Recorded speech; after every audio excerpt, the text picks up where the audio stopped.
All right, so this is going to be a real nerdy one for the Friday Fitness Files, but I saw a post about this online, and I was tagged in it. People were having all kinds of fun in the comments, and then I took the bait. I'm a troll. I like to eat, and made a response. And so then somebody DM'd me and said, "Hey, I'm not sure I get your response. Do give me some insight to it." So basically, there's a post online. I guess one of the athlete associations in CrossFit, made some posts that they're gonna have a bunch of video resources available for people for the demo competition movement standards, and it said that in it that these were like competition movement standards. And the comments were really funny, just talking about like different, why do we need movements? What are the coaches in the gym supposed to do? And they were all, just having a go at it. And things like, well, what about all the demo videos that CrossFit already has? And so I made a comment of like, hey, look, one of the things is like we should understand is that movement, points performance, and competition standards can be different things. And we've seen this in a lot of cases throughout the years.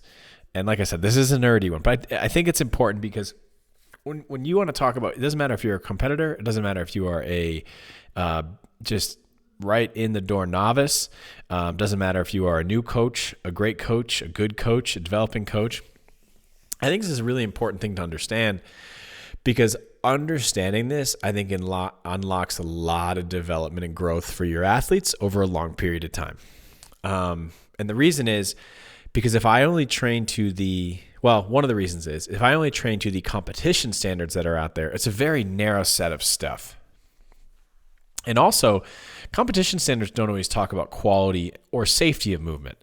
The analogy that I've always liked, and I've had a lot of debates with different people about this. This might be a good Friday Fitness Files topic at some point. Good in my head, maybe nobody else cares. But competitive athletes in a lot of sports take a lot of flack for not always doing things correctly, especially in CrossFit. Maybe they're skirting a range of motion standard or trying to get as close to just hitting an acceptable range of motion standard as possible. And in my mind, when you look at like something like race car driving, they're not always going to drive the perfect line every single time. One, with other people on the track, they can't. That's something that definitely is not shared with CrossFit. But two, there might be some instances where not driving the perfect line, allows them to get ahead. Or it's just a consequence of the race or trying to push the car too hard.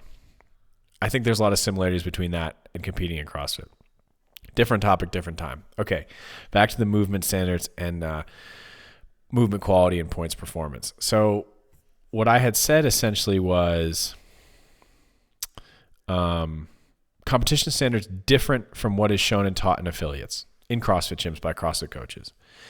I think a good example of this, and a really simple one, is a couple of years ago we had a handstand push-up in the CrossFit Games Open. It's like a big participatory online competition.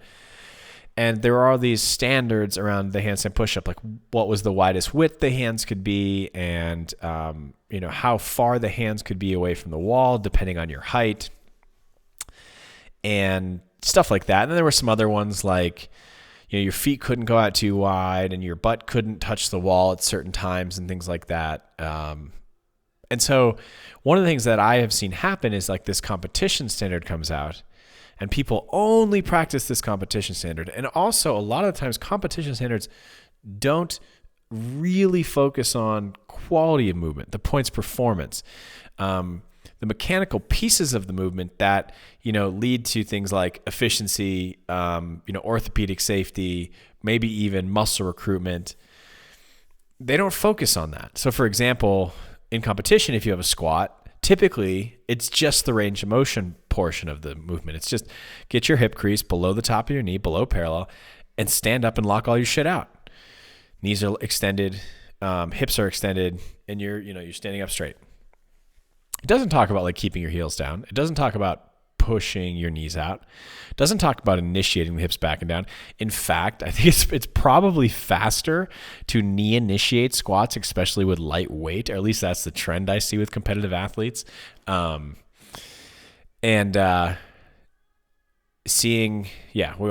stop on that. So that is one of the things. Another one is like the GHD sit-up. We've seen the GHD sit-up show up a couple times, and in competition, they've had standards. Now, I think we have to remember these standards are for a couple things. One, they're to, I think, maintain the integrity of the movement as much as possible, but they're also to make it easier for judges to judge.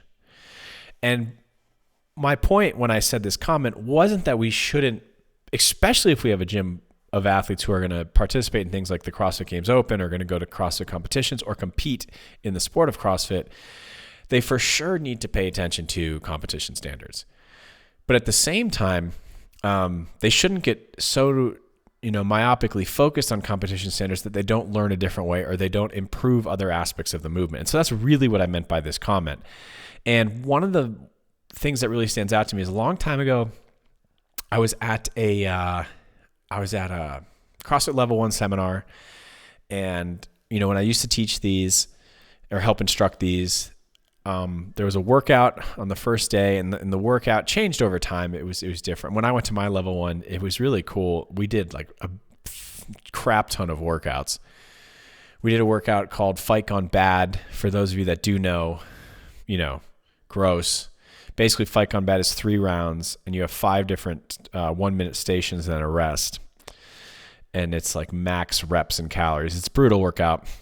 And then we also had the workout Fran, which is 21, 15, 9 reps for time of each movement of, you go 21 thrusters, 21 pull-ups, 15, 15, 9, 9. Lightweight, 95 pounds for the dudes, 65 pounds for the ladies. We did a double under push-up workout. And then we did a Tabata, which is a time protocol, 20 seconds on, 10 seconds of rest for 8 rounds. We did a Tabata squat workout. It's like a ton of working out. And then you do a lot of like demoing and moving and practicing in the movements. But anyway, when I was teaching seminars, the day 1 workout was thrusters and burpees. And one of the things that we would brief is not just the movement. We would spend the whole day focused on like the quality of movement, the mechanics, the physics of the stuff. But we would also, of course, cover like the movement range of motion standards, like how does the rep count in this environment.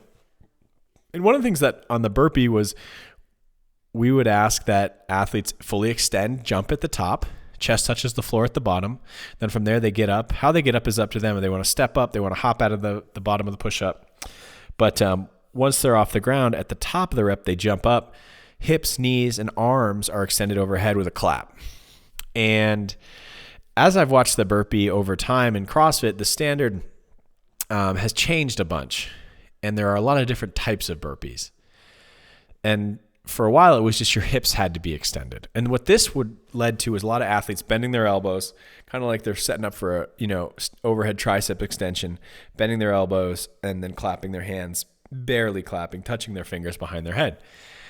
And so I was saying to this one young lady who looked like she was going to do great on the workout, I was like, hey, you should clap overhead. And she's like, why? It'll be faster if I don't do that. And I wasn't willing to get into the argument with her at this time. I said, okay, do what you want. Maybe I didn't say that. Maybe we did go back and forth on it. But the point is, like, if all you're doing is practicing the clap behind your head because that's like the competition standard or what allows you to do it fastest, there's a lot of development you're leaving on the table. Like, what if you could get faster at doing the jump and clap overhead?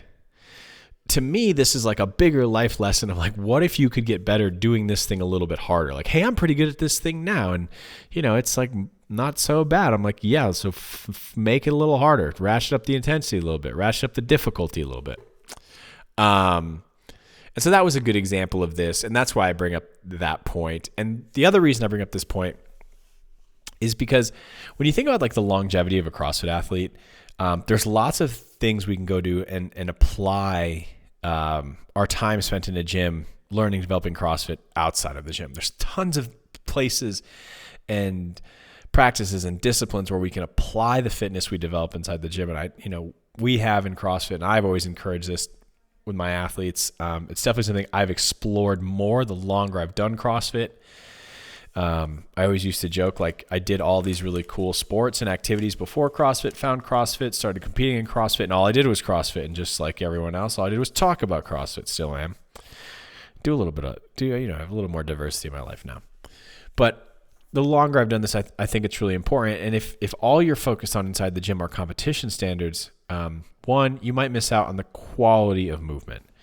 Two, you might miss out on doing slight variations in the movement that will improve your fitness overall. The handstand push-up is a great one because the handstand push-up standards that came out of things like the Open or the Games allowed athletes to just push their hands as wide as possible. And if you've ever tried handstand push-ups with your hands in the same position that you would do a push-up or an overhead press, they're a lot freaking harder because the range of motion is greater.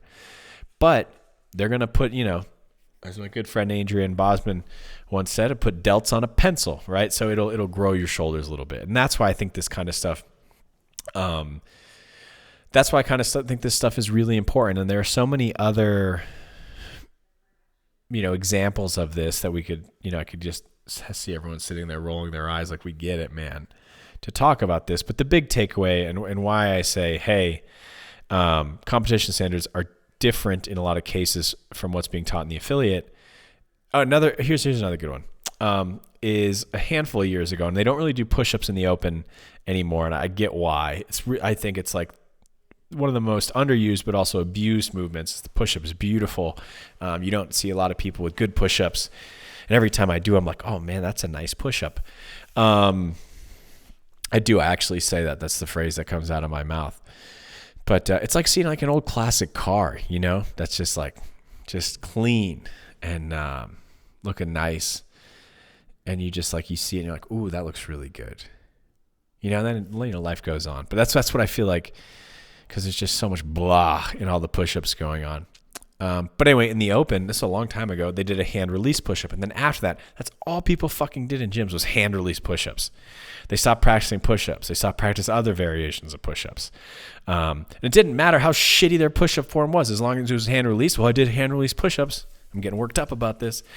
But this is an important thing for coaches and athletes out there because, yes, learn competition standards. Understand why competition standards are made. Competition standards are made, yes, to preserve the integrity of the movement, but they're really also made to satisfy some sort of visual appeal. They're made to have a judging standard that can be applied across a lot of athletes. They have a judging standard that can be actually viewable and, assessed by a human being who is prone to error. And they don't talk about quality of movement. And so when we look at how that translates to what we teach inside of affiliates, what we teach our athletes, what we do for ourselves, I think it's a really narrow view. And that's why I also think, yes, learn the competition standards, especially if you're concerned with competing. But if you want to just have a really interesting long lifetime of growth inside of the sport, inside of the methodology of CrossFit, also look at the other variations of movement. Don't forget about movement quality. Just because you can do butterfly chest to bar pull-ups, that's fantastic. But there are other types of pull-ups out there. There are other ways to do, chest to bar pull-ups. So that's kind of my thoughts on that. Yeah, that's it right there. We'll stop right there. Friday Fitness Files. So competition standards versus points performance. Appreciate it. Keep the questions coming, and I'll talk to you guys soon. Happy Friday.